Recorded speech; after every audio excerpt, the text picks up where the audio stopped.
EGR valve introduces inert exhaust gas into the intake, lowering combustion temperatures and pressures, reducing NOx gases.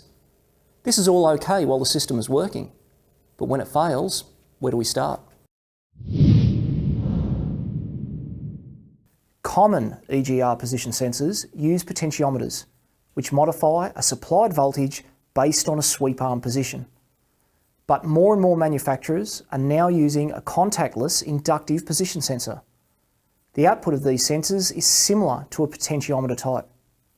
A high and low reference is supplied by the ECM, with the signal returned via a pull-up or pull-down monitored circuit. An EGR position signal performance DTC would be set if the voltage falls outside its commanded range by a predetermined percentage. This simply means when the valve is either open or closed, the confirmation of actual pintle position does not correspond with the commanded position from the ECM. This fault may be caused electrically by excess resistance in either ground, voltage supply or signal circuits, a fault in the sensor or the ECM itself. Or the fault may be mechanical, such as a stuck pintle due to carbon contamination or a faulty actuator, either solenoid or stepper motor type. There's a few simple checks we need to perform to confirm the EGR valve is electrically sound before we continue. Remember to connect a battery maintainer when performing any checks. The outcome of the diagnosis is dependent on stable voltage readings.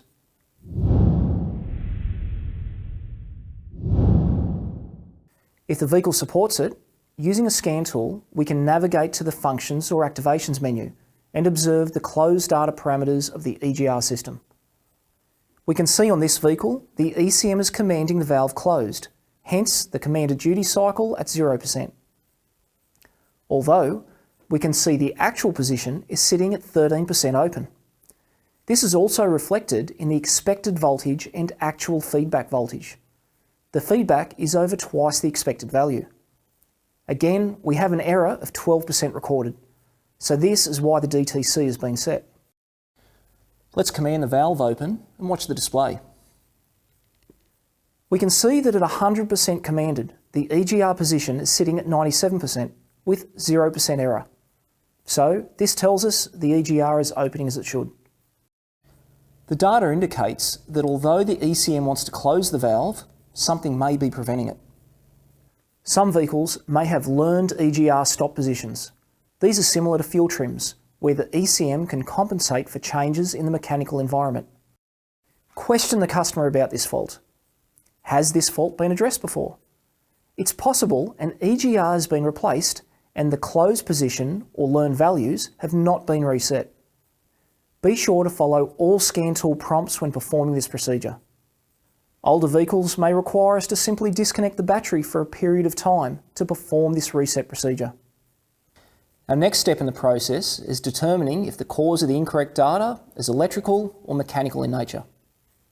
With the multimeter set on volts and the black lead connected to battery negative, unplug the EGR harness connector and turn the ignition on. With the red meter lead, check for between 4.8 and 5.2 volts on the high reference or voltage supply circuit. Move the red lead to the signal terminal. A pull-up circuit should display 5 volts on the screen. If 0 volts is seen, move the black lead from battery negative to battery positive. If battery voltage is displayed, then this is a pull-down circuit and it's operating correctly. Now place the red lead on the low reference terminal in the EGR harness connector. We should see battery voltage displayed. It may be necessary to wriggle the harness when performing these voltage checks. Intermittent wiring or harness faults can be replicated in this manner. Remember to check for correct terminal tension and corrosion of the harness connector and valve, as either will result in a performance code recorded. Opens, shorts to voltage or ground will generally not set a signal performance code, but if one of these faults is seen, please refer to our other EGR videos in the series. If all voltage values are correct, then we've proved the ECM and harness are okay, so the fault will be in the EGR valve itself. But there is another check to perform before condemning the valve. Let's remove the EGR valve and look closely at the pintle. Is it closing correctly? Is it seized in this position? Are there any debris preventing the pintle from closing? We can clean the pintle, refit the valve, and then re-perform our scan tool activations to determine if this repair was successful.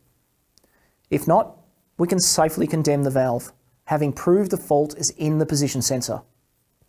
Signal performance DTCs are relatively easy to diagnose, provided you use a methodical approach, perform the correct checks, and firmly understand their results.